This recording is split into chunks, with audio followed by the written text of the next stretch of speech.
ശബരിമല സ്വർണ്ണ മോഷണത്തിൽ പ്രത്യേക അന്വേഷണ സംഘം പങ്കജ് ഭണ്ഡാരിയുടെ മൊഴിയും രേഖപ്പെടുത്തി. SIT സ്മാർട്ട് ക്രിയേഷൻസ് സിഇഒയുടെയും മൊഴിയെടുത്തു. അഞ്ജു ജയപ്രകാശ് നമുക്കൊപ്പം ഉണ്ട്. അഞ്ജു പറയും. ബിനിൽ, ഈ ഡിജിറ്റൽ രേഖകൾ ഉൾപ്പെടെ ചെന്നൈയിലെത്തി SIT സംഘം പരിശോധന നടത്തിയിട്ടുണ്ടായിരുന്നു. പരിശോധനയ്ക്ക് പിന്നാലെയാണ് Pankaj Bhandari, smart creation CEO ആയിട്ടുള്ള പങ്കജ് ഭണ്ഡാരിയുടെ മൊഴി ഇപ്പോൾ SIT സംഘം രേഖപ്പെടുത്തിയിരിക്കുന്നത്.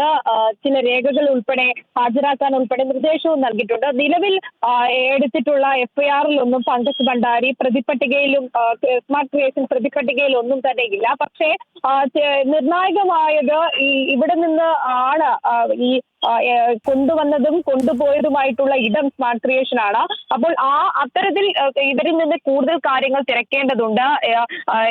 എന്തൊക്കെ കാര്യങ്ങൾ അവിടെ എത്തിച്ചിട്ടുണ്ട്, എത്ര കിലോ, ഇവർ നേരത്തെ പറഞ്ഞിട്ടുണ്ടായിരുന്നു വിജിലൻസിന്റെ കണ്ടെത്തലിൽ ഉൾപ്പെടെ ചില തെറ്റുകളുണ്ട്.